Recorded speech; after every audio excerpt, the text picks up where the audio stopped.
लअनतुल्लाहि अलल कादिबीन, झूठों पर अल्लाह तबारक व तआला की लानत। ये भी एक कबीरा गुनाह है कि इंसान झूठ बोले। एक शख्स रसूलुल्लाह सल्लल्लाहु अलैहि वसल्लम की खिदमत में आया और अर्ज़ किया, वो काफ़र था। अर्ज़ किया कि अल्लाह के रसूल, मैं ईमान लाना चाहता हूँ, लेकिन मुझ में बहुत सारे गुनाह हैं, बहुत सारी बुराइयाँ आई, लेकिन मैं सारी बुराइयाँ एक साथ नहीं छोड़ सकता। इसलिए आप कोई भी एक बात कह दें, मैं वो छोड़ दूँगा, एक गुनाह छोड़ दूँगा, लेकिन सारी मैं नहीं छोड़ सकता।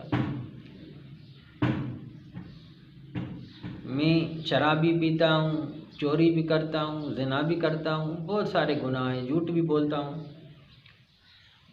तो रसूलुल्लाह सल्लल्लाहु अलैहि वसल्लम ने उसको फरमाया कि तुम वायदा करो कि आइंदा तुम झूठ नहीं बोलोगे। तो वो बहुत खुश हुआ। उसने कहा, ये तो कोई बड़ी बात नहीं है, झूठ नहीं बोलूँगा, ये तो गुनाह छोड़ना आसान है, बाकी सारे गुनाह तो मैं करूँगा। अब वो ये वायदा करके चला गया। जब रात हुई और उसको चोरी करने का इरादा हुआ, तो उसने सोचा कि अगर दोबारा मैं रसूलुल्लाह सल्लल्लाहु अलैहि वसल्लम से मिलूँगा और आप सल्लल्लाहु अलैहि वसल्लम ने मुझसे पूछा कि आपके दिन कैसे गुज़रे, आपकी रातें कैसे गुज़री, क्या किया क्या ना किया, तो मुझे तो सारी बातें बतानी पड़ेंगी कि मैंने चोरी की,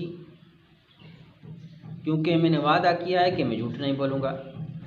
सिर्फ़ एक गुनाह छोड़ने, यानी झूठ ना बोलने का वायदा किया कि मैं झूठ नहीं बोलूँगा, उस झूठ को छोड़ने से उसके सारे गुनाह छूट गए और वो नेक साले बन गया और रसूलुल्लाह सल्लल्लाहु अलैहि वसल्लम के सहाबा में से बन गया।